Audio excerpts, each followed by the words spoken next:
কি হলো ভাই?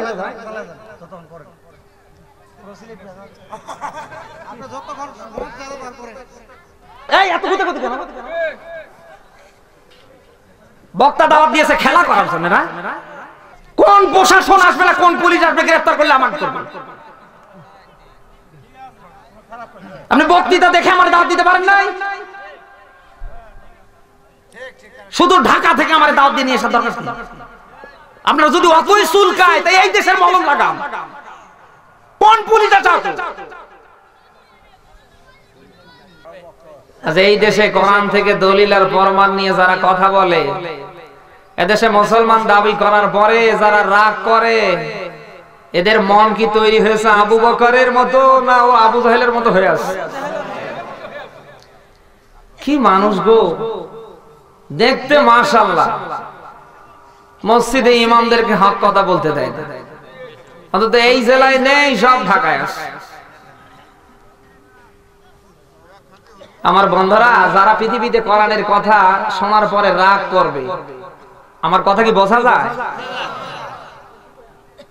কোরআন তো কারো না, কোরআন কি একা আমার আপনার?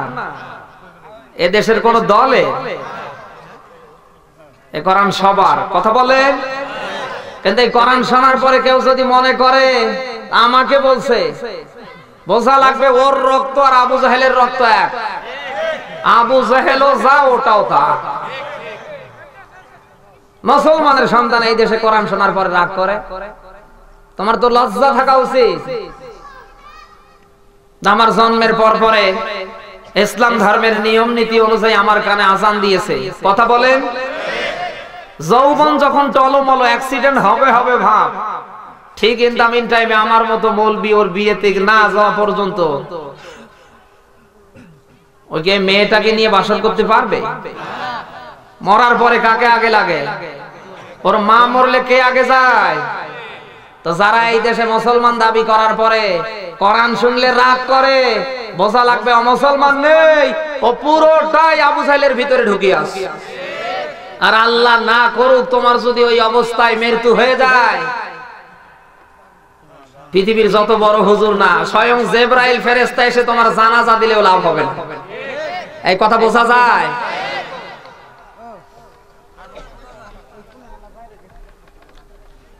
কোরআনে কারীম দিয়েছেন মুমিনের জন্য কি?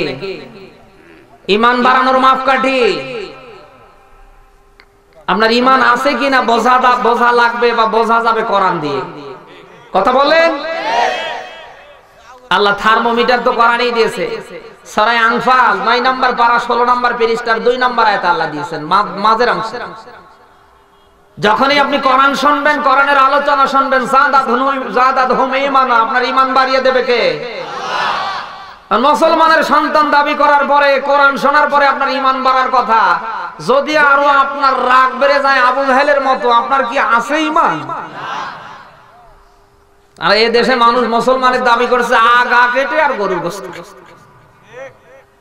তুমি আগা কেটে আর গরুর গোশত খেয়ে মুসলমানের দাবি করছো? তুমি তাকিয়ে দেখো, এই দেশে তোমার মতো অনেক আগা কাটা হিন্দু আছে, এই নেই? তোমার মতো অনেক গরুর গোশত খাওয়া পেলে আর এই দেশে হিন্দু হিসাবে আছে, তোমার চেয়ে বেশি গরুর গোশত খেতে পারে। অতএব কারণে আগা কেটে গরুর গোশত খেয়ে মুসলমানের দাবি করা।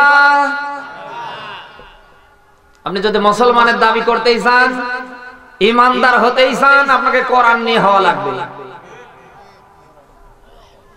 আজ এই দেশের মুসলমান 96% মুসলমানের দেশে আমরা যদি আমাদের জীবনে কোরআন নিতাম, তাহলে সুপ্রিম কোর্টের মাথায় একটা ন্যাংটা মহিলা ঝুলতো না। এক কথা বলবেন কেন ভাই? সংখ্যাগরিষ্ঠ মুসলমানের দেশ, হাতে গোনা কয়েকটা বিধর্মী। অথচ আজ আমরা কোরআন নিতে পারিনি। আগামী কাল থেকেই যদি মুসলমানেরা কোরআনে কারীমকে হাতে নিতে পারে, মুসলমানদেরকে দেশে গুম করা, হত্যা করা, জেলখানায় দেয়া নেয়া তো দূরের কথা, এদেশে মুসলমানদের উপরে কেউ চোখ রাঙানোর সাহস পাবে না। কিন্তু মুসলমানরা তো কোরআন ছেড়ে দিয়েছে। এখানে কত মানুষ বসে আছে, আমি যদি বলি ভাই কারা কোরআন শরীফ পড়তে পারেন, অনেকে প্লাস গোল্ডেন নিয়ে ফেল করে। অথচ যদি বলি মমতাজ আবার বুক ফাইটটা গান কারা কারা পারেন হাত তোলেন তো, 80 বছরের দাঁত পরা বুড়ো বলবে হুজুর আমি পারি। এই হয়ে গেছে আমাদের সম্পর্ক। যার সাথে যার সম্পর্ক বেশি হবে, কথা কি বোঝা যায়? যার সাথে যার সম্পর্ক বেশি হবে, বন্ধুত্বের যে একটা বন্ধন, এটা কি ছোট হবে না আরো বড় হবে? কোরআনে কারীমের সাথে আপনি বন্ধুত্ব করেন, সম্পর্ক করেন, আপনি যদি জিরো হন আপনাকে হিরো বানিয়ে দেবে কে? সবাই বলেন। আর যদি হিরো হয়ে এর কাছে এসে বেয়াদবি করেন আপনাকে জিরো বানিয়ে দেবে কে? আবু জাহেল কত হিরো ছিল। বাংলাদেশের মতো 14টা বাংলাদেশ জড়া দিলে সৌদি আরব একা একটা। ওই দেশের রাষ্ট্রপ্রধান ছিল এই সেই আবু জাহেল। হিরো হওয়ার পরে কোরআনের সাথে বেয়াদবি করার কারণে আল্লাহকে জিরো বানিয়ে দিয়েছে। মুসলমানেরা ওর নাম শুনলে গালি দেয়, হিন্দুরা এই কথা বললেন কেন ভাই? মুসলমানের নবীর সাথে, মুসলমানের কোরআনের সাথে, মুসলমানের আল্লাহর সাথে বেয়াদবি করার কারণে মুসলমানরা গালি দিতে পারে, কিন্তু হিন্দুরা ওর নামে কোন সন্তানের নাম রাখে না। আপনার যদি বিবেক থাকে, মেধা থাকে, কি বলছি আপনি নেবেন। আচ্ছা, এই দেশে 96% মুসলমান, কোরআনের আইন সুপ্রিম কোর্টে, হাই কোর্টে চলুক, এদেশে চোর সিটারদের বিচার আল্লাহর কোরআন দিয়ে হোক, আমরা এদিকে কোনো ধান্দা নেই। শুধু খাওয়ার পরে মিষ্টি খাওয়া সুন্নত কিনা এই ধান্দায় বসে আছে। মিলাদ পড়া, কিয়াম করা যাবে কিনা, আস্তে আমিন না জোরে আমিন, দরলিন না জরলিন, নূরি নূর নবী নূরের তৈরি না মাটির তৈরি, এই ধান্দা নিয়ে মারামারি কাটাকাটি, এমনকি মসজিদ ভাঙা ভাঙি।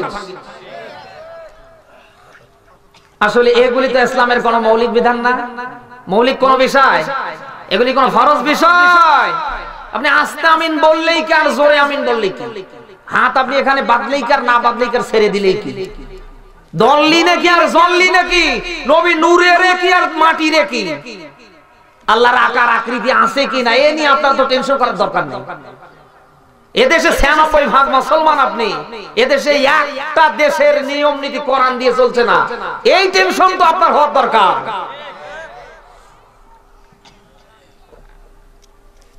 আপনি কি মুসলমান আছে? আগা কেটে গরুর গোশত জন্মের খায় মুসলমান হওয়া যায় না। মুসলমান হওয়া লাগবে কি নিয়ে? সবাই বলেন। ইসলাম শব্দের শাব্দিক অর্থ হলো আত্মসমর্পণ। কথা বোঝা যায়? ইসলাম শব্দের শাব্দিক অর্থ আত্মসমর্পণ। যারা ইসলাম ধর্মের কাছে, ইসলাম ধর্মের নিয়ম নীতির কাছে মাথা নত করবে তারাই মুসলমান বা মুসলিম। কথা বোঝা যায়? আল্লাহর ইসলামের একটা নিয়ম নীতি আপনার জীবনে নেই, এদেশে বাস্তবায়ন হবে, যারা করবে তাদের দেখলে আপনার গা জ্বালা করে। কি এই দেশে এরকম আল্লাহর বান্দা নেই? আমরা হুজুরেরা যদি একটু জোরে যাই, ও বলে জম্মের দাওয়াত পিস, এটা যদি আসতে যায় কতপা খাও খিস।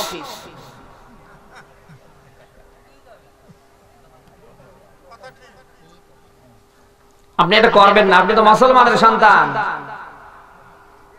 আর 96% মুসলমানের দেশে ইসলামের একটা নিয়ম নীতি চলে না, এদিকে আপনার কোনো মাথা ব্যথা নেই। আজ এই দেশের মানুষ যদি সুন্নাত আর বেদাত বুঝতো, আমার তো মনে হয় এই দেশে আজ মুসলমানের উপর যে জুলুম নির্যাতন আসছে তার থাকতো না। এই দেশের মুসলমান তো সুন্নাত আর বেদাত কি জিনিস এটাই বোঝে না। কথা কি বোঝা যাচ্ছে? ইবাদতের জন্য আপনি যেটা তৈরি করবেন, এখন মসজিদে ফ্যান আছে, এসি আছে, এরপরে টাইলস লাগানো হচ্ছে, এটি কি 20 বছর 50 বছর পূর্বে ছিল? আরো হয়তো সামনে 10 বছর পরে এর যে নতুন প্রযুক্তি আসতে পারে। আল্লাহ রাসূলের সময় মাইক ছিল, এই ক্যামেরা ভিডিও হচ্ছে, এগুলি ছিল। ইবাদতের জন্য আপনি যেটা করবেন এটা সুন্নাত। এটা কি? এখন ইবাদতের জন্য যদি আপনার দাড়ি আরো বড় করা লাগে করবেন, এ টুপি দিয়ে হচ্ছে না, আরো দামি টুপি কিনবেন, এ জামা কাপড় দিয়ে হচ্ছে না, আরো বেশি বেশি টাকা খরচ করে জামা কাপড় পরবেন। ইবাদতের জন্য যদি এটা হয়, এটা হবে সুন্নাত। আর এই সুন্নাতের আমল যদি আল্লাহর বান্দা হয়ে রাসূলের উম্মত হয়ে আপনি করতে পারেন, খুশি হবে কে? এবার দেখেন তো বেদাতটা কি? ইবাদতের মধ্যে, ইবাদতের সবাই বলেন, ইবাদতের মধ্যে যেটা আপনি ঢোকাবেন এটার নাম বেদাত। এটার নাম কি? আজ এই দেশে যে বেদাতগুলি চালু আছে, এই যে ঈদে মিলাদুন নবী, আল্লাহর পক্ষ থেকে মুসলমানের জন্য ধর্মীয় উৎসব এসেছে কয়টা? সবাই আওয়াজ দিয়ে বলেন। একটা ঈদুল আজহা আর একটা ঈদুল ফিতর। আজ যারা ঈদে মিলাদুন নবী পৃথিবীতে নিয়ে এসে খাবার ধান্দায় যারা ঈদে মিলাদুন নবী পালন করছে, এটা কি সুন্নাত না বেদাত? সবাই বলেন। আপনি ইসলামে নতুন কিছু ঢোকাতে পারবেন না, তো পুরা করে দিয়েছে কে? আল্লাহ পাক বলেন, আল-ইয়াউমা আকমালতু লাকুম দীনাকুম ওয়া আতমামতু আলাইকুম নি'মাতি ওয়া রাদিতু লাকুমুল ইসলাম দীনা। সূরা মাইদা 5 নম্বর সূরা, 5 নম্বর পারা 3 নম্বর আয়াতের মাঝখানের অংশে আমার আল্লাহ তথ্যটা দিয়েছেন। আল্লাহ পাক বলেন, আমার ইসলাম ধর্মে মানব জীবনের জন্য যা যা লাগবে মহান রব্বুল আলামিন আমি সব কিছু পুরা করে দিয়েছি। আপনি নতুন কিছু ঢোকাবার চেষ্টা করলেও আপনি পারবেন না, পুরা করে দিয়েছে কে? জন্ম থেকে মৃত্যু পর্যন্ত, রান্নাঘর থেকে রাষ্ট্র জীবন পর্যন্ত আপনার জন্য যেখানে যা দরকার পুরোটাই কমপ্লিট করে দিয়েছে কে? এখন যদি বলেন যে না আমি নতুন করে কিছু ঢোকাবো, এই পৃথিবীতে আযা বেদাত চলছে, শিরক চলছে। মানুষ যদি এতটুকুন বেদাত আর সুন্নাত বুঝতো, মানুষ ওগুলি ছেড়ে দিয়ে সুন্নতের পাগল হতো। কথা বলে না কেন? যেটা আল্লাহর নবীর জীবনে ছিল না, সাহাবায়ে কেরামের জীবনে ছিল না, খলাফায়ে রাশিদিনের জীবনে ছিল না, ওটা যদি আপনি সওয়াব মনে করেও করেন, এটা সওয়াব না, এটা গুনাহ। কথা বলে না কেন? রব্বুল আলামিন বলেন, মা আতাকুমুর রাসূল ফাখুদুহু ওয়া মা নাহাকুম আনহু ফান্তাহু।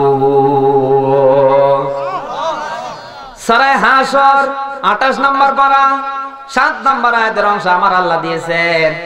আল্লাহ পাক বলেন, আমার রাসূল যা নিয়ে এসেছে তা তোমরা গ্রহণ করো। আমার রাসূলকে আমি যা দিয়েছি তা তোমরা গ্রহণ করো। আমার রাসূলকে যেটা আমি নিষেধ করেছি সেটা তোমরা বর্জন করো। কথা কার? সবাই বলেন।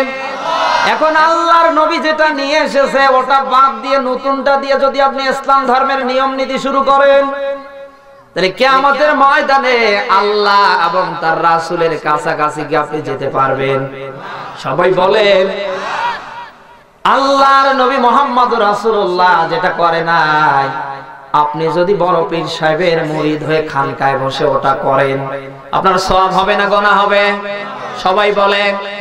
আজ এই দেশে 48,000 পীরের দরবার, হাতে গোনা কয়েকটা বাদ দিয়ে তাকিয়ে দেখেন এই দেশে এমন এমন পীর আছে, এক একটা পেট আর পেট। মহিলারা দেখে লজ্জা পায়, পেটে সন্তান আসার পরে পেট হয় আমাদের বড়, আর ও পেটে সন্তান না নিয়ে পেট বড়। কথা বললে কেন?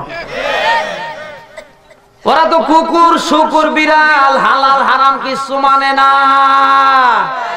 আপনি আদম থেকে মুহাম্মদ রাসূলুল্লাহ পর্যন্ত একটা নবীর পেট আপনি কোনোদিন বড় পাবেন না। তাদের পেট গুলি ছিল বুকের তুলনায় ছোট।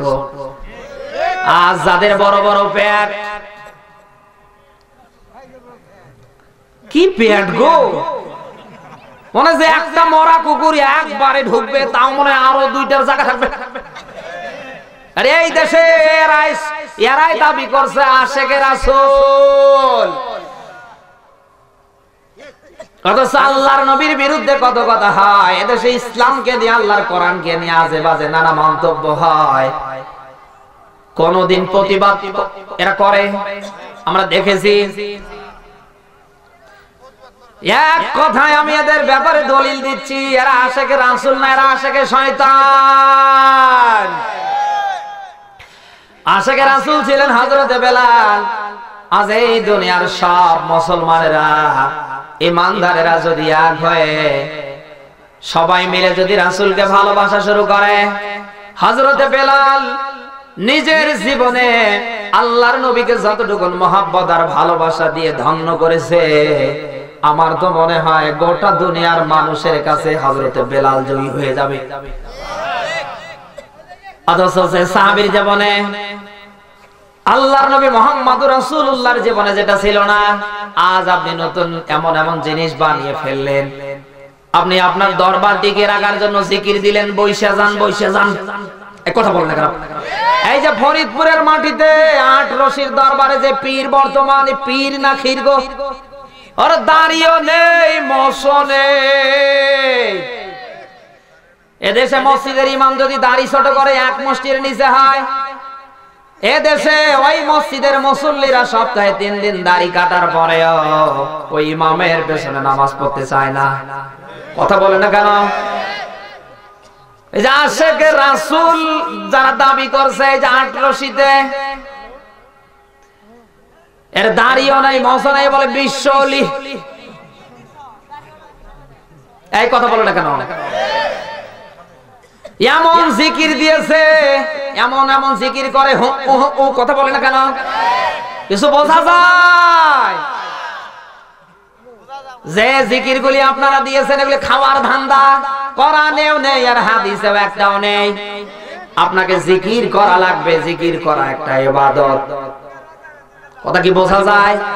জিকির করা ইবাদত। আপনি জিকির করবেন কি দিয়ে? বিশ্ব নবী দিয়েছেন ৪টা শব্দ দ্বারা জিকির করা লাগবে।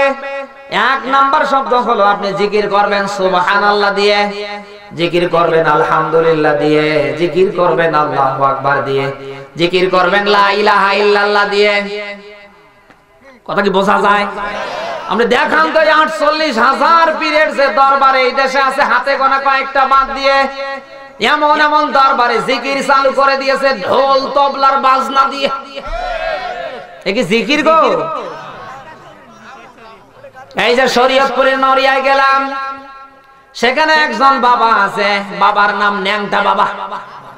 ওরে আল্লাহ, তাকিয়ে দেখি বাবার গায়ে কোনো কাপড় নেই, মহিলার দেখে লজ্জা পায়। এক দাড়ি নিয়ে টুপি নিয়ে বড় পাগড়ি মাথায় দিয়ে, হুজুর বলে হাসবেন না, বাবার ভেতরে যা আছে এগুলি পুরোটাই মাল। মাল দেখাস? আরে ও মাল তো আমাদেরও আছে, নতুন মাল দেখাও। অথচ এই দেশের আনকালচার মানুষ, নিজের মা মরে ঠান্ডায়, নিজের বাবা মরে ঠান্ডায়, একটা কম্বল কিনে দিতে পারে না। বাবা মা বুড়ো বুড়ি হয়ে গেছে, এই মুহূর্তে ছোট্ট বাচ্চার মতো তারা মানুষের বাড়িতে ভালো তরকারি রান্না হলে পরে ওই ধান্দায় থাকে। ভাত ঠিক মতো খেতে পারে না, নিজের বাবা মা বাদ দিয়ে এই পৃথিবীতে যারা পকেট ভর্তি বস্তা ভর্তি টাকা, এমনকি নিজের ঘরের বউকে নিয়ে যারা বাবার কাছে যায়, এরা কি মানুষ? আরো জোরে। আজ আপনার 3টা মেয়ে হওয়ার পরে এই বাবার কাছে, ও বাবার কাছে ছেলের জন্য যান। এই এলাকায় কত কুকুর আছে, 8টা 10টা করে সন্তান বছরে জন্ম দেয়, ওর কয়টা বাবা লাগে? এই কথা বলতে কেন? কুকুরের মতো যদি আপনার ঈমান থাকতো, তাহলে এই ভণ্ডদের দরবারে আপনি যেতেন না। আর এই সমস্ত ভণ্ডদের দরবারে যারা যায়, আমরা কি দেখতে পাই? এই দেশে আসার পরে তারা উল্টা পাল্টা কথা বলে। নামাজ এভাবে পড়ার দরকার নাই, জীবনে একবার বললেই হয়। এই বলে না, যারা নামাজ পড়ে এদেরকে টিটকারি করে, তোদের চেয়ে আমাদের ঈমান ভালো আছে। কি এই দেশে এরকম লোক নেই? অথচ আল্লাহর নবী দিয়েছে লা সলাতা লা ঈমান, যার নামাজ নাই ওর কোনো ঈমান নেই। অথচ এই সমস্ত ভণ্ডের দরবারে যারা যায়, তারাও বড় ভণ্ড সেজে আসে। ভণ্ড যদি নাই হবে, তারা এই কথা বলে কেন? সেজদা দেব কোথায়? গোটা দুনিয়া নাকি সেজদা শয়তান দিয়ে ফেলেছে, জায়গা খুঁজে পাচ্ছে। শরীয়তের মোল্লাদের কোরআন হলো 30 পারা, আর আমাদের কোরআন আরো 60 পারা, মোট 90 পারা। 30 পারা প্রকাশ্যে আর 60 পারা আছে গোপনে। যারা এই কথা বলে এদের কি ঈমান আছে? ভাই তোমার কি সাউন্ড নেই নাকি? তোমাকে বলে মাইক কাটার দিকে ঘুরে দাও। বাদাম বিক্রি করা মাইক নিয়ে কেন তুমি মাহফিলে আসো?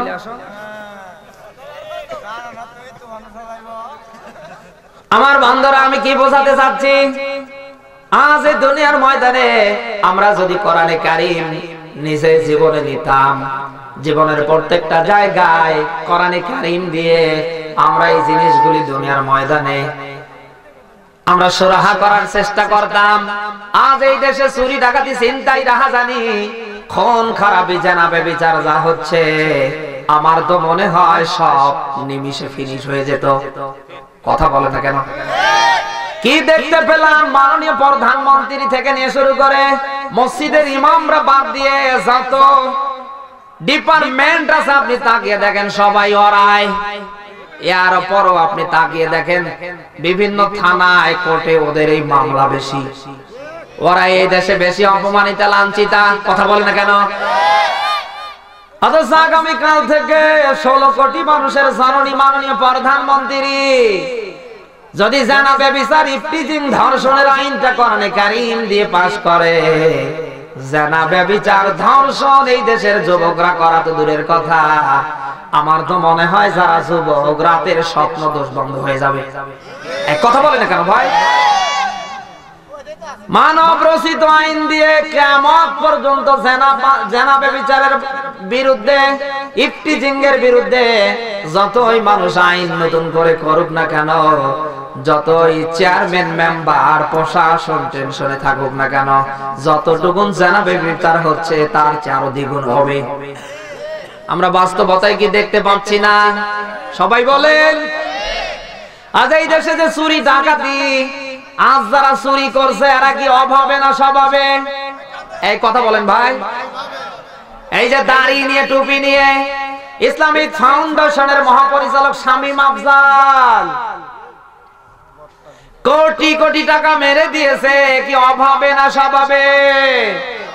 আল্লাহর কোরআন যদি আমরা ভালোবাসতাম, কোরআনে কারীম যদি আমাদের জীবনে আমরা নিতে পারতাম, আর এই দেশে অন্যায়ের প্রতিবাদ যদি কোরআনে কারীম দিয়ে করতাম, এই বড় হুজুর শামীম আফজালের হাতে কি হাত থাকতো? সবাই বলেন। আর এই বড় হুজুরের হাত যদি কেটে দেয়া হতো, মিডিয়া প্রকাশ হয়ে যেত, যত ছোট মুরগি চোর গরু চোর আছে এরা কি এই দেশে থাকতো? সবাই বলেন। অথচ এই দেশে যারা অপরাধ করে ওদের বিচার হয় না, অপরাধ যারা করে না নিরপরাধ আমার মতো টুপিওয়ালাদের বিচার হয়। আগের জেলখানায় ঢুকলে দেখা যেত চোর ডাকাত, বড় বড় ছিনতাইকারী, বিভিন্ন গাজারু মাদারুকে খুঁজে পাওয়া যেত। আর এখনকার জেলখানায় ওরা নেই, এখন সব টুপিওয়ালা।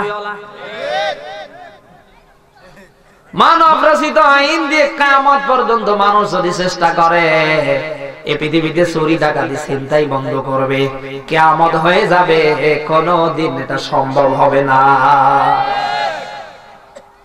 আমার বন্ধুরা, আজ এই দেশে মাননীয় প্রধানমন্ত্রী সহকারে এদেশের প্রশাসন থেকে নিয়ে শুরু করে এলাকার মেম্বার চেয়ারম্যান পর্যন্ত সবাই বাবা নিয়ে টেনশনে আছে। এই কথা বলেন না কেন ভাই? অথচ এই বাবা এই লাল পানি গাঁজা মদ আগামীকাল যদি মাননীয় প্রধানমন্ত্রী ঘোষণা দেয়, এদেশে একটা বাবার ট্যাবলেট চলবে না, লাল পানি বিক্রি হবে না। যারা বিক্রি করবে, যারা ধরা পড়বে, তাদেরকে 80টা বেত্রাঘাত হাত করে দুনিয়া থেকে বিদায় করা হবে। এই দেশে আমার আপনার সন্তানের হাতে কোনদিন বাবা আসবে, লাল পানি আসবে, আমার আপনার চরিত্র ধ্বংস হবে। খলিফাতুল মুসলিমিন হযরত ওমর রাদিয়াল্লাহু তাআলা আনহুর জীবনী মনে পড়ে গেল। তিনি যখন নিজের দেশটা চালাচ্ছিলেন আল্লাহর কোরআন দিয়ে, ফলাফল কি এসে গেল? নিজের সন্তান অপরাধ করার পরেও বিচার শুরু হয়ে গেল। বিচারককে ডেকে বললেন, বিচারক আমার সন্তান মদ পান করেছে, বিচার করো। বিচার শুরু হয়ে গিয়েছে। এক নয় দুই নয় 50টা বেত্রাঘাত খাওয়ার পরে খলিফাতুল মুসলিমিন হযরত ওমরের সন্তান দুনিয়া থেকে বিদায় নিয়ে ফেলেছে। নিজ হাতে সন্তানের হাতের বাঁধন খুলে দিলেন, নিজ হাতে গোসল দেওয়ার পরে কাফন পরিয়ে নিজেই জানাজার নামাজ আদায় করার মধ্য দিয়ে কবরে দাফন করলেন। এমন একটা অবস্থার আলোকে বিচারককে ডেকে বলেন, বিচারক ওই চাবুকটা আমার হাতে দাও, যে চাবুকের আঘাত খেয়ে আমার সন্তান দুনিয়া থেকে বিদায় নিয়েছে।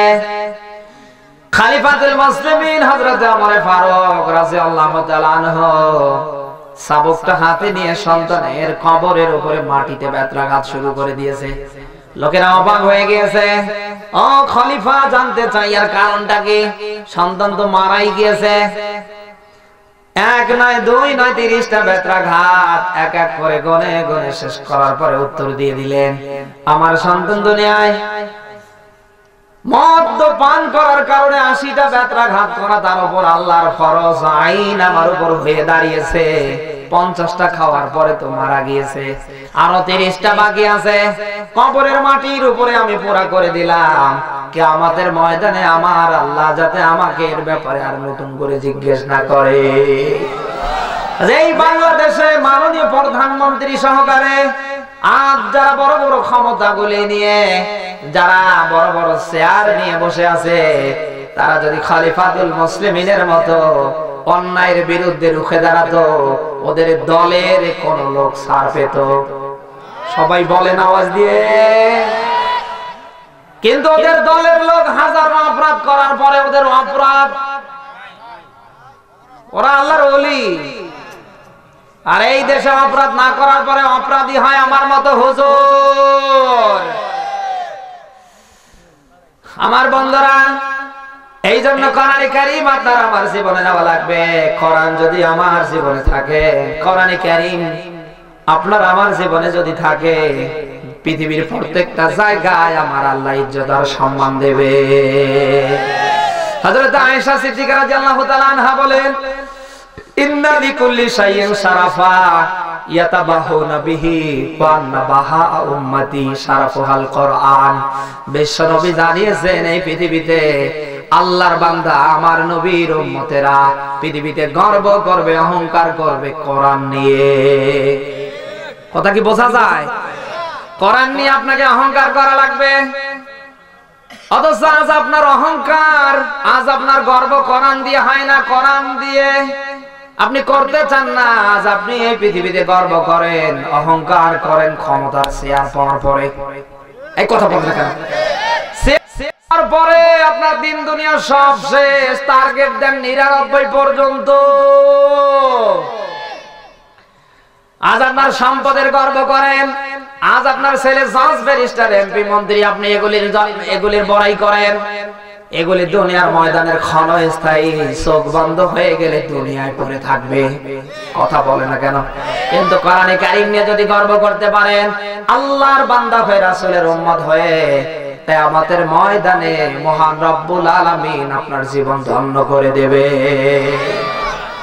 যার জীবনে কোরআনে কারীম থাকবে, ওই মানুষগুলির মর্যাদা আর যাদের জীবনে কোরআন থাকবে না, এদের মর্যাদা কোনদিন এক হবে। সবাই আওয়াজ দিয়ে বলে। এই জন্য আমরা মুসলমান, আমাদের প্রত্যেকের জীবন চালানো লাগবে আল্লাহর ইসলামের নিয়ম নীতি দিয়ে।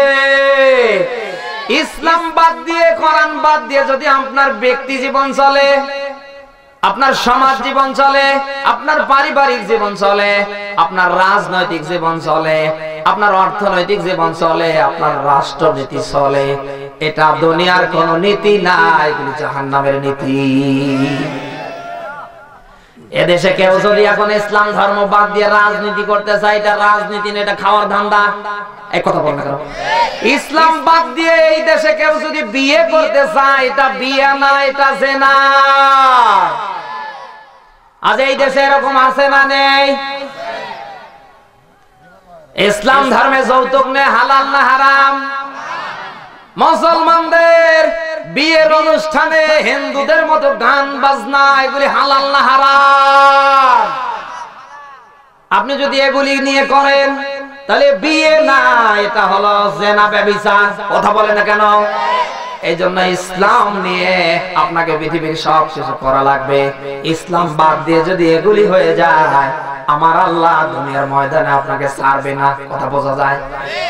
আল্লাহ পাক বলেন ওমাইয়াবতাগি গায়রাল ইসলামি দীনা ফালাই ইউকবালা মিনহু ওয়া হুয়া ফিল আখিরাতি মিনাল খাসিরিন। এটা সূরা আলে ইমরান 3 নম্বর পারা 85 নম্বর আয়াত আমার আল্লাহ দিয়েছেন। আল্লাহ বলেন ইসলাম ধর্ম বাদ দিয়ে কেউ যদি অন্য কোন ধর্মের নিয়ম নীতি দিয়ে, কথা কি বোঝা যাচ্ছে, তার ব্যক্তি জীবন থেকে রান্নাতে ঘর থেকে রাষ্ট্র জীবন চালায়, আল্লাহ বলেন এ যত বড় ইবাদত করুক না কেন এর কোন ইবাদত কবুল হবে না। আর আল্লাহ বলেন ওয়া হুয়া ফিল আখিরাতি মিনাল খাসিরিন, আর কিয়ামতের ময়দানে আমি আল্লাহকে ক্ষতিগ্রস্ত করব। এই কথা কি বোঝা যাচ্ছে? এজন্য আমাদের জীবনে ইসলামের নিয়ম নীতি লাগবে না লাগবে না? মুসলমান হিসেবে আল্লাহর কোরআন আমাদের জীবনে নেওয়ার দরকার আছে না নেই? আজ কোরআন নেই, ইসলাম নেই, এই জন্য আমাদের জীবনে শান্তিও নেই। ইসলাম আর শান্তির একটা ঘটনা মনে পড়ে গেল, বলবো? শান্তির বাড়িতে ইসলাম কাজ করে, প্রতিনিয়ত কাজ করে, আর রাতের বেলা এসে এসে দোকান থেকে বাড়িতে ঘুমায়। শান্তির সাথে এক পর্যায়ে ইসলামের সম্পর্ক হয়ে গেল। মা জানার পরে বাধা দিয়ে বলল, মেয়ে শোনো, ওটা তো কাজের ছেলে, তুমি এর সাথে যে সম্পর্ক শুরু করেছ, জাত কুল যা আছে আমাদের সব শেষ হয়ে যাবে। আমি মা হয়ে বাধা দিচ্ছি, তোর বাবা জানতে পারলে তোর জীবন রাখবে না। এই পৃথিবীতে ভালোবাসা কি ধনী গরিব বোঝে, এই জাত কুল বোঝে। শান্তি তার মাকে বোঝাচ্ছে, মা ইসলামকে আমার ভালো লেগেছে, দুনিয়া যদি একদিকে দাও আর আমার ইসলামকে যদি আলাদা করো, দুনিয়ার দরকার নেই, আমার ইসলামের দরকার। যতই দিন যায় ইসলাম আর শান্তির মাঝে সম্পর্ক আরো গাঢ় হওয়া শুরু হয়ে গেল। এমন একটা পর্যায়ে মা ঘরের ভেতরে তাকিয়ে দেখে একই ল্যাপের নিচে শান্তি আর ইসলাম ঘুমাচ্ছে। মা সহ্য করতে না পেরে ডেকে বলে, শান্তির আব্বা, এতদিন যেটা বলিনি তাকিয়ে দেখো। বাবা রাগ সহ্য করতে না পেরে ইসলামকে ধরার পরে কানের উপরে কয়েক কেজি ওজনের কয়েকটা থাপ্পড় মেরে বিদায় করে দিলেন। ইসলাম কাঁদতে কাঁদতে চলে গিয়েছে রেল স্টেশনে। যাওয়ার পরে ফোন দিয়ে বলছে, শান্তি, তোমার আব্বা আমারে মারলো, তুমি কি আমারে ভুলবে? কি আমরা শুনতেছেন? শান্তি বলে, ইসলাম টেনশন করো না, আমার আব্বা যে কয়েকটা মেরেছে এটা আমাকে পাওয়ার একটা মাধ্যম, তুমি কোথাও যেও না, ওখানে দাঁড়িয়ে থাকো, আমি আসছি। মুহূর্তের ভেতরে মেয়ে বাথরুমে যাওয়ার অভিনয় করে চলে গিয়েছে ইসলামের কাছে। রাত গভীর যখন হয়ে গেছে, ইসলামের মা, শান্তির মা এবং বাবা দুইজনে মিলে চিন্তা করছে, দেখি তো মেয়েটার কি অবস্থা। ঘরের ভিতরে গিয়ে দেখে বালিশ আছে, কোল বালিশ আছে, ল্যাপ আছে, কিন্তু শান্তি। সবাই বলেন। সকাল হয়ে যাওয়ার পরে শান্তি শান্তি করে মা বাবা কান্না করতে করতে চোখ করে লাল করে ফেলেছে। ঠিক ইন দা মিন টাইমে লোকেরা জিজ্ঞেস করছে, তোমার শান্তি নেই কিন্তু ইসলাম কই? শান্তির মা বলছে, ইসলাম বেয়াদবি করার কারণে শান্তির আব্বা তাকে কয়েকটা থাপ্পড় দিয়েছে। রাগ করে ইসলাম তো বাড়িতে মনে হয় চলে গিয়েছে। লোকেরা বলছে, তোমরা তো আস্তাদারি বেয়াদব, ইসলাম যেখানে তোমাদের শান্তি সেখানে। যদিও ঘটনা, যদিও কাহিনী, এর থেকে শিক্ষা আছে। আজ যদি ইসলাম আমাদের ব্যক্তি জীবন থেকে রান্নাঘর থেকে রাষ্ট্র জীবন পর্যন্ত আমরা নিতে পারতাম, আমার তো মনে হয় আজ মুসলমানদের জীবনে শান্তিতে ভরে যেত। কিন্তু শান্তি না থাকার পেছনে কারণ কি? আমাদের ইসলাম নেই। ইসলাম বাদ দিয়ে যতই শান্তির জন্য আপনি চেষ্টা করেন, নাকি শান্তি আসবে? সবাই বলেন। ইতিপূর্বে ইসলাম বাদ দিয়ে, আল্লাহর বিধান বাদ দিয়ে পৃথিবীতে শান্তি কেউ প্রতিষ্ঠা করতে পারে নাই। আজও কেউ যদি এই দেশে শান্তি ফিরিয়ে নিয়ে আসতে চায়, দেশকে দারিদ্র মুক্ত ডিজিটাল গঠন করতে চায়, ইসলাম ধর্মের নিয়ম নীতি দিয়ে করা লাগবে না? লাগবে না?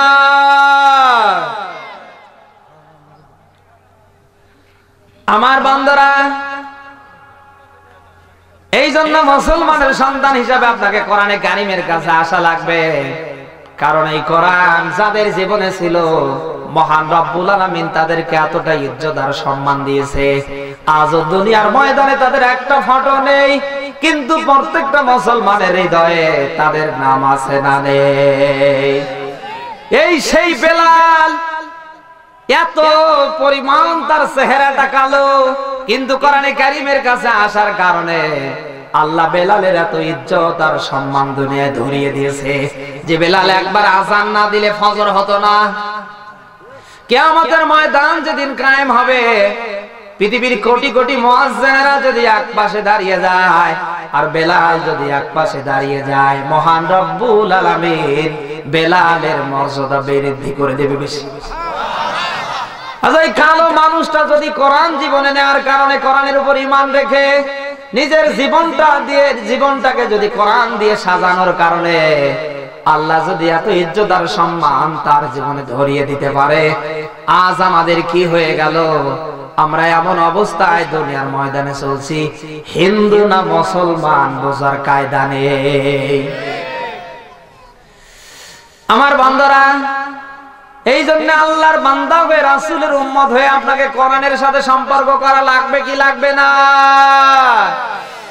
আজ মরা মানুষ যখন মারা যায়, মানুষের কাফনের কাপড় কিনে আনা হয়, এই কাপড়টা কোরআনে কারিমের সাথে থাকতে গিয়ে তার এতটা ইজ্জত আর সম্মান এসে যায় না? যায় না? যদি হঠাৎ করে পড়ে যায়, মানুষ তারে চুমু দেয় না? দেয় না? মরা কাঠের সাথে কোরআন থাকতে গিয়ে কাঠটার এত ইজ্জত আর সম্মান আল্লাহ দুনিয়ায় ধরিয়ে দেয়। হঠাৎ করে যদি মাটিতে পড়ে যায়, মানুষ কি ওই অবস্থায় রাখে না? চুমু খায়? সবাই বলেন, আপনি আশরাফুল মাখলুকাত, সৃষ্টির সেরা, আমি আশরাফুল মাখলুকাত, সৃষ্টির সেরা। আমার জীবনে আমি যদি এই কোরআন নিতে পারি, মহান রব্বুল আলামিন কি আমার জীবনটা এরকম ধন্য করে দিতে পারে না? সবাই আওয়াজ দিয়ে বলেন। আজ আমাদের এত ইজ্জত সম্মান কেন জানেন? আজ আমাদের আয়ত্তে হাতি, আজ আমাদের কথা বাঘের আসনে, আজ আমাদের কথা বড় বড় হিংস্র জানোয়ারের আসনে কথা বলেন। একটা মাত্র কারণ, যেই দিন মহান রব্বুল আলামিন তার আমানত আসমানকে দিতে চেয়েছিলেন, জমিনকে দিতে চেয়েছিলেন, এরপরে পাহাড়কে দিতে চেয়েছিলেন, আসমান বলল, আল্লাহ আমরা যে কায়দায় আছি নতুন করে সম্মান দরকার নেই। পাহাড় বলল, আল্লাহ যে ক্ষমতায় আছি নতুন ক্ষমতার দরকার নেই। জমিন বলেন, আল্লাহ আমরা যে কায়দায় আছি নতুন কায়দার দরকার নেই। তোমার ওই আমানত আমরা নিতে পারবো না, কারণ ওটা নিলে পরে আমাদের কাজ আছে। কথা বোঝা যায়? আমরা 3.5 হাতের বডিওয়ালা মানুষ, হাত দুইটা বের করে ডাক দিয়ে বলেছিলাম, আল্লাহ তুমি তোমার এই আমানত নামক কোরআন আমাদের কাছে দাও, যত দুনিয়ায় কাজ করা লাগবে আমরা কোরআনের পক্ষে করব। ইন্না আরাদনাল আমানাতা আলাস সামাওয়াতি ওয়াল আরদ ওয়াল জিবালি ফাবাইনা আইয়াহমিল নাহা ওয়া আশফাকনা মিনহা ওয়া হামালাহাল ইনসান। আমার বন্ধুরা, এই কোরআন হাত দিয়ে ওই দিন নেওয়ার কারণে আজ আমাদের সম্মানে পৃথিবীতে কম না বেশি? যত মাখলুক আল্লাহ দুনিয়ায় দিয়েছে, সব মাখলুকের সেরা মাখলুক কারা? সবাই বলেন। এখন আমরা সেরা হওয়ার পরে যদি পৃথিবীতে ভালো যেটা এটা গ্রহণ করতে না পারি, এ দোষ কার? এরা বলছে আল্লাহ। আশরাফুল মাখলুকাত হওয়ার জন্য যত যোগ্যতা দরকার আল্লাহ দিয়েছে মানুষদেরকে, তার ভেতরে গুরুত্বপূর্ণ একটা, পৃথিবীতে ভালো আর মন্দের জ্ঞান আল্লাহ দিয়েছে শুধু মানুষদেরকে। সুবহানাল্লাহ করতে পারেন না? আল্লাহ অন্য কোন জানোয়ারকে, অন্য কোন প্রাণীকে দেয়নি। শুধুমাত্র ভালো আর মন্দের জ্ঞান এই পৃথিবীতে আল্লাহ যাদেরকে দিয়েছে তারাই হলো নাম বিশিষ্ট মানুষ। আমার বন্ধুরা, এখন ভালো মন্দের জ্ঞান পাওয়ার পরে পৃথিবীতে যদি আপনি ইসলাম মানতে না পারেন, আল্লাহর কোরআনের বিধান দিয়ে আপনার জীবনটাকে সাজাতে না পারেন, রান্নাঘর থেকে রাষ্ট্র জীবন পর্যন্ত কোরআন নিতে না পারেন, এ দোষ কি আল্লাহর না আপনার? সবাই বলেন। আজ এই দেশে যদি আমাদের ভালো মন্দের জ্ঞান থাকতো, এটা যদি আমরা কাজে লাগাতাম, এই দেশে এমন আনকালচার মানুষকে আমরা চেয়ারে তথা ক্ষমতায় বসিয়ে দেয় শুধু একটা বিড়ি আর লাল পানির কারণে। কথা বলে না কেন? যে দাঁড়িয়ে দাঁড়িয়ে পেশাব করে বসেও করতে পারে না, ওয়াক্তের পর ওয়াক্ত চলে যায়, এক ওয়াক্ত নামাজে খুঁজে পাওয়া যায় না। কথা বলেন। এদেশে হাজার হাজার মানুষের অধিকার হরণ করছে। আজ যদি আমাদের এতটুকু যোগ্যতা আল্লাহ দেওয়ার পরে এটা যদি আমরা কাজে লাগাতাম, এমন আনকালচার মানুষ কোনোদিন এই চেয়ারে বসতে পারতো না। আপনার এই যে মেধা আছে, যোগ্যতা আছে, এগুলি থাকার পরে দুনিয়ার ময়দানে যদি আজও আপনি ভালোটা নিতে না পারেন, কিয়ামতের ময়দানে আপনি ধরা খাবেন, পৃথিবীতে কেউ আপনাকে বাঁচাতে আসবে না। কথা কি বোঝা যায়? আজ এমন আনকালচার মানুষকে আপনি সমাজের নেতা বানিয়ে ফেলেছেন। এই মানুষটা দুনিয়ায় যতদিন অবৈধ কাজের সাথে জড়িত থাকবে, যত হারাম কাজ এই পৃথিবীতে বাস্তবায়ন করে যাবে, আপনি না করেও কিয়ামত পর্যন্ত কবরের গুনাহ পাবেন। কথা কি বোঝা যায়? ওই দিন কিয়ামতের ময়দানে অনেক মানুষ আল্লাহকে বলবে, আল্লাহ দুনিয়ায় তো আমি চুরি করি নাই, চুরির গুনাহ কেন? জেনা করি নাই, জেনার গুনাহ কেন? মদ খাইনি, মদের গুনাহ কেন? ওই দিন এই জন্যই থাকবে দুনিয়ার এই ময়দানে ভালো মন্দের জ্ঞান পাওয়ার পরে যে মানুষটাকে সমাজের নেতা বানাবার কথা ছিল, রাষ্ট্রের নেতা বানাবার কথা ছিল, এমন একজন মানুষকে রায় দিয়ে আপনার আমানত দিয়ে নেতা বানিয়েছেন যে ডাইল বাবা বিড়ি গাঁজা ছাড়া কিছু বোঝে না। এই দেশে এরকম আছে না নেই? নেতা বানাতে হবে আল্লাহর নবী মুহাম্মদ রাসূলুল্লাহর চরিত্র আদর্শ দেখে। আল্লাহর নবী মুহাম্মদ রাসূলুল্লাহর চরিত্র আদর্শের সাথে যে নেতার চরিত্রের আদর্শের মিল হবে, তাকেই আপনাকে নেতা বানা লাগবে। কোরআনে কারিমে আল্লাহ দিয়েছে, ইয়াউমা নাদউ কুল্লাহু নাসিম বিইমামিহিম। বলেন আল্লাহু আকবার।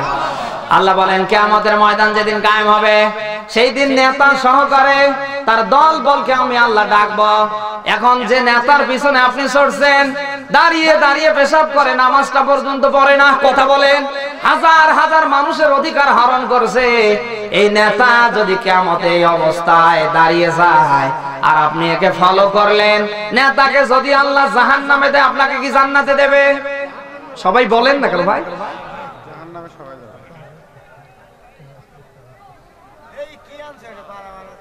কি শেষ করে দেই নাকি? হ্যাঁ এই ভাই শেষ করে দেই নাকি? ওয়াজ চলছে এখানে, ওখানে কি হচ্ছে?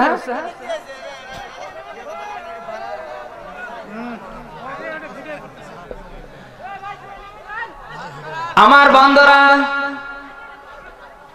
আজ এই দুনিয়ার ময়দানে আপনাকে ইসলাম ধর্মের নিয়ম নীতি নিয়ে বাঁচা লাগবে, আল্লাহর কোরআনের বিধানের পক্ষে থাকা লাগবে।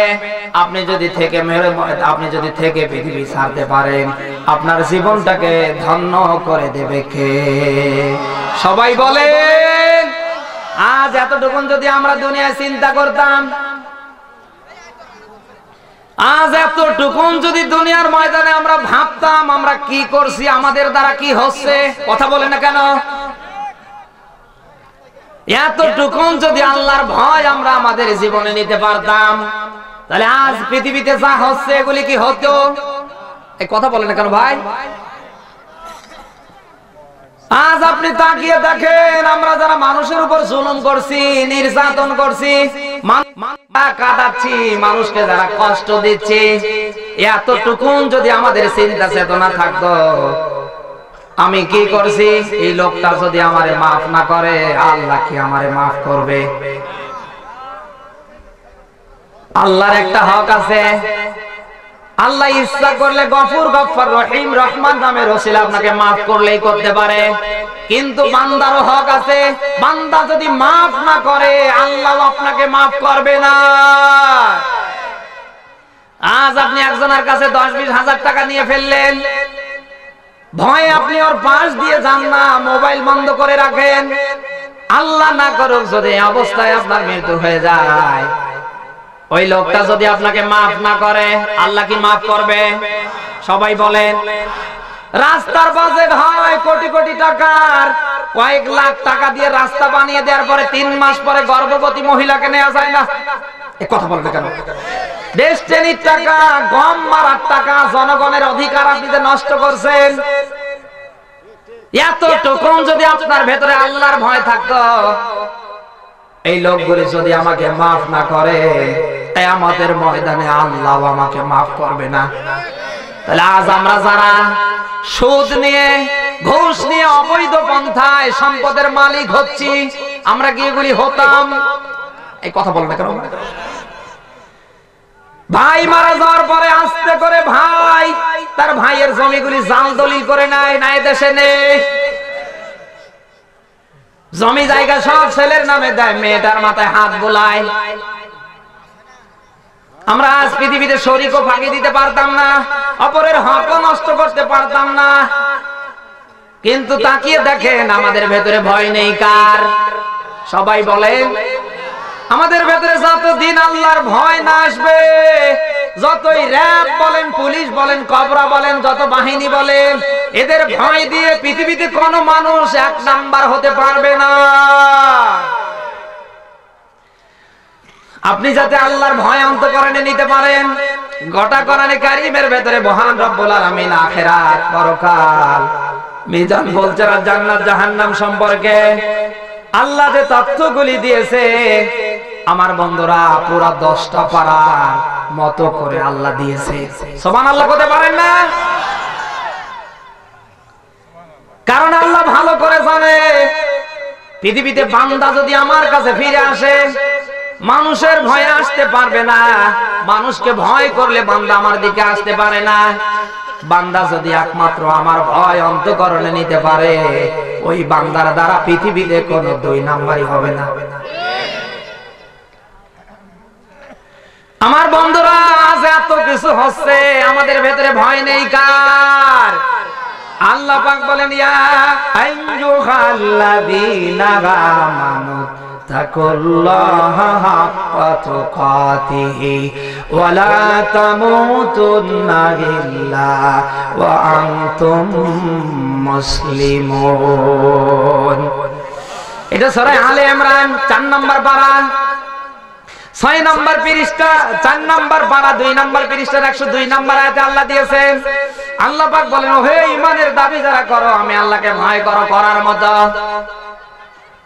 মুসলমান না হয়ে মরো নাই কথা কার?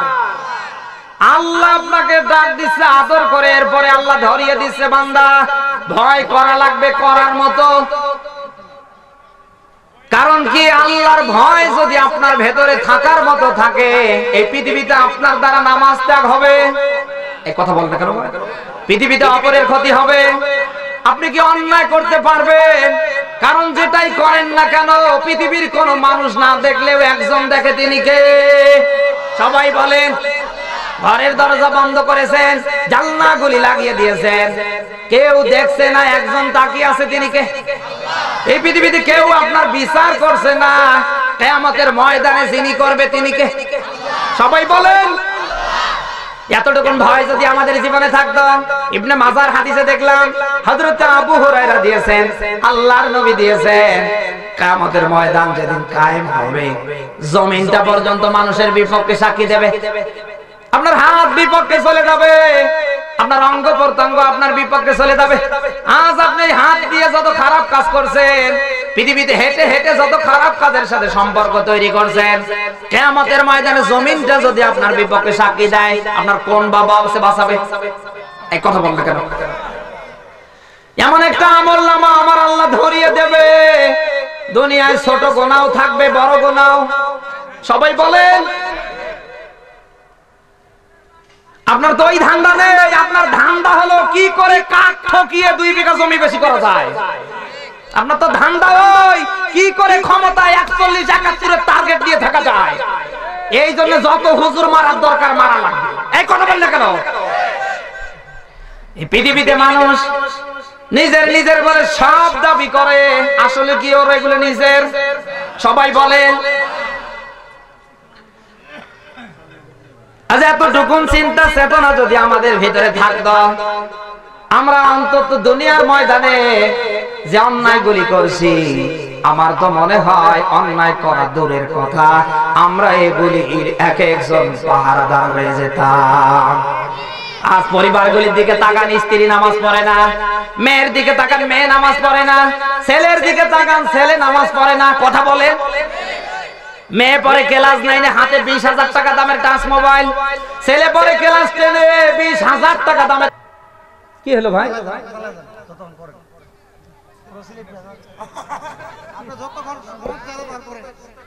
এই এত কথা কথা কেন? বক্তা দাওয়াত দিয়েছে খেলা করার জন্য না? কোন প্রশাসন আসবে না, কোন পুলিশ আসবে গ্রেফতার করলে আমাকে করবে? আপনি বক্তৃতা দেখে আমার দাওয়াত দিতে পারেন নাই? শুধু ঢাকা থেকে আমার দাওয়াত দিয়ে নিয়ে আসার দরকার ছিল। আপনারা যদি অতই চুলকায় তাই এই দেশের মলম লাগাম। কোন পুলিশ আছে? মেয়ে পরে ক্লাস 7 ছেলে পরে ক্লাস 10 মেয়ের ছেলের হাতে 20,000 টাকা দামের করে টাচ মোবাইল। কথা বলেন, আপনি গার্ডিয়ান হওয়ার পরে এতটুকুন কি আপনি খোঁজ নেন যে রাত 12টার পরে আমার এই মেয়েটা 20,000 টাকা দামের মোবাইল দিয়ে কি করে? তার মেসেজ ফাংশনে কি আছে, ডাউনলোড নামের অ্যাপসে কি আছে? রাত 12টার পরে আমার মেয়েটা আল্লাহ আল্লাহ জিকির করে কার সাথে? এই কথা বলতে কেন? আপনার স্ত্রী ইসলামের ফরজ বিধান পর্দা করে না, মেয়ে করে না, ছেলে এক ওয়াক্ত নামাজ পড়ে না, এ নিয়ে আপনার টেনশন নেই। আপনার টেনশন অন্য জিনিস নিয়ে। আপনার টেনশন ধরিয়ে দিচ্ছি দাঁড়া। আজ যারা আমরা দায়িত্বশীল আছি, আমরা যারা দায়িত্বশীল, আমরা যদি এতটুকুন দায়িত্ব সঠিকভাবে পালন করতাম, আমাদের অধীনস্থ যারা আছে তারা কিভাবে জীবন যাপন করছে এতটুকুন যদি আমরা তাকাতাম, দুনিয়ার এই ময়দানে কোন অধীনস্থ মানুষ এই দুনিয়ায় কোন দিন জুলুমের শিকার হতো না। আজ যারা থানায় দায়িত্বে আছে, আপনার ওসি বলেন, এসআই বলেন, এনএসআই বলেন, এতটুকুন যদি তারা চিন্তা করত, কনস্টেবল হয়ে যারা দায়িত্ব পালন করছে, আল্লাহ না করুক ওই কনস্টেবলের চাকরি যদি আমার ঘরে আসতো। আজ যারা চেয়ারম্যান তারা যদি এতটুকুন চিন্তা করত, আমি চেয়ারম্যান না হয়ে যদি আমি মেম্বার হতাম তাহলে আমার কি হতো?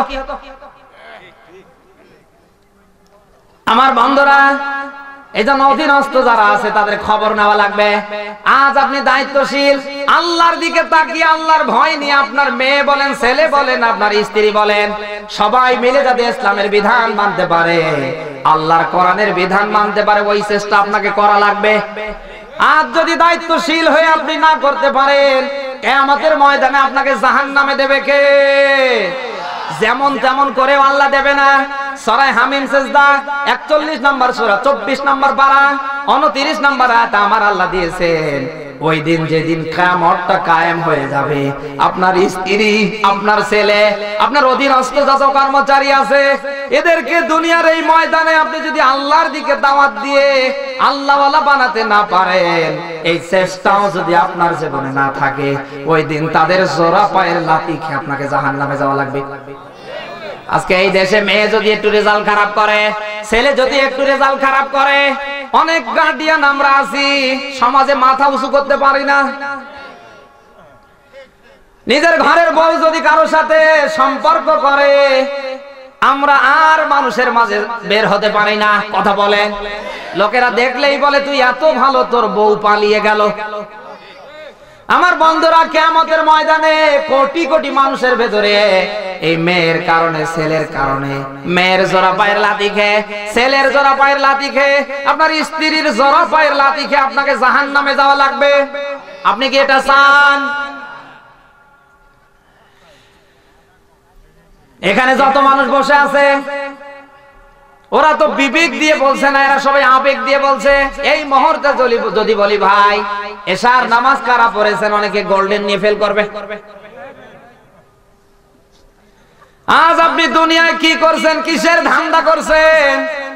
আল্লাহ না করুক আপনার যদি মৃত্যু হয়ে যায়, দুনিয়ার সব পড়ে থাকবে, যাওয়া লাগবে আপনাকে একা। আপনার এত অহংকার কেন? কিসের অহংকার করেন? আপনি তো নিজের বডির ভেতরে যা আছে এটাকেই কন্ট্রোল করতে পারেন না। কথা বলেন না কেন? আপনি যখন পায়খানা করতে যান, দুর্গন্ধ বের হচ্ছে, একজনে পায়খানা করে গিয়েছে, আপনারও চাপ এসেছে। এখন ওই মুহূর্তে যদি নাককে বলেন নাক একটু অপেক্ষায় থাক, এই ও থাকবে। তা আপনার শরীরের একটা অঙ্গ আপনি কন্ট্রোল করতে পারেন না, তা আপনার এত ভাব কেন, এত মাস্তানি কেন, এত ক্ষমতা কেন?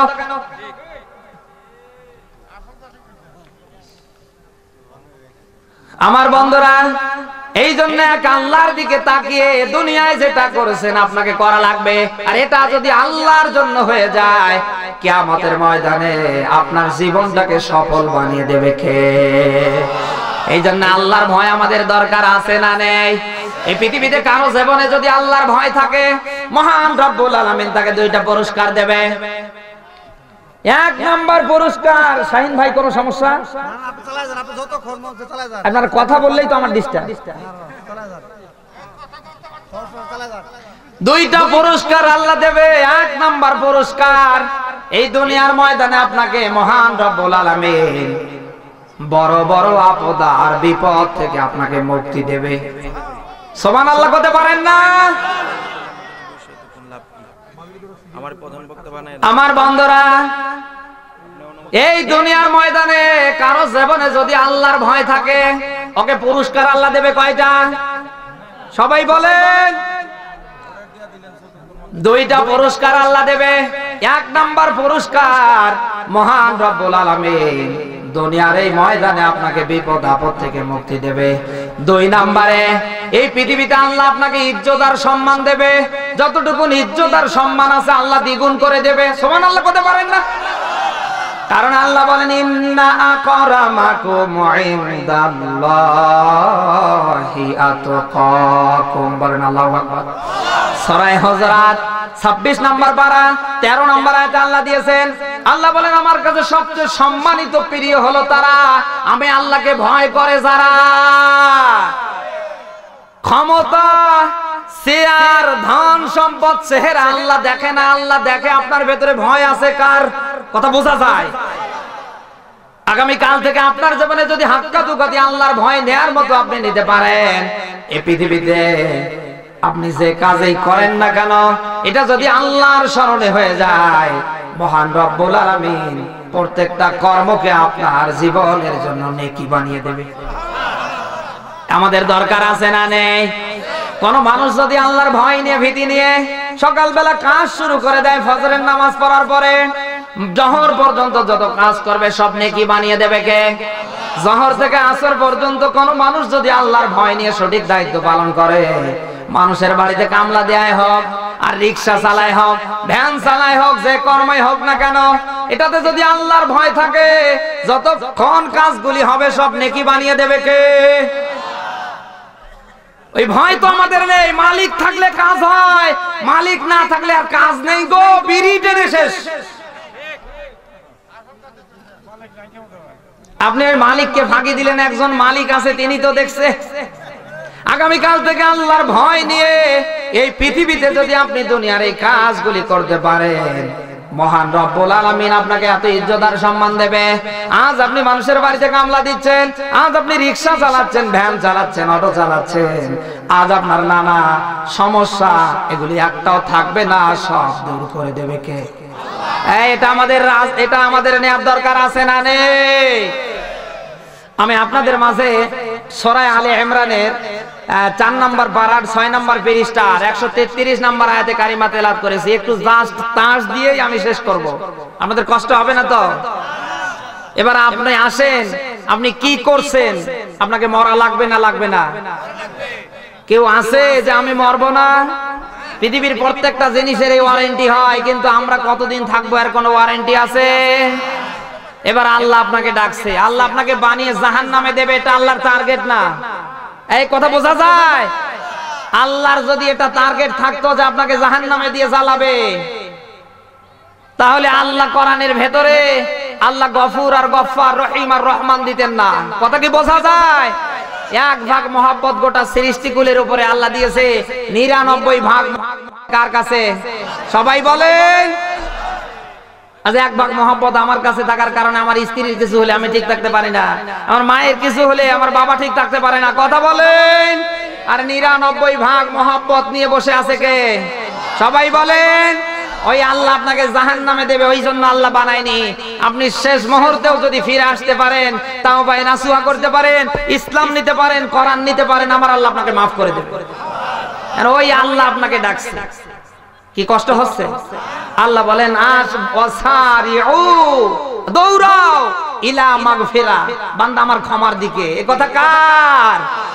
আল্লাহ ডাক। আল্লাহ আপনাকে হাতছানি দিয়ে ডাকছে, বান্দা দৌড়াও আমার ক্ষমার দিকে। এ কথা বলার অর্থ এই, আপনি যদি আল্লাহর ক্ষমা পেয়ে যান, বিশাল জান্নাত আসমান আর জমিন বরাবর এর মালিক বানিয়ে দেবে কে? এই ধান্দা তো কারণে বিশ্বনবী মুহাম্মদ রাসূলুল্লাহর মতো মানুষ ক্ষমা চেয়েছেন কার কাছে?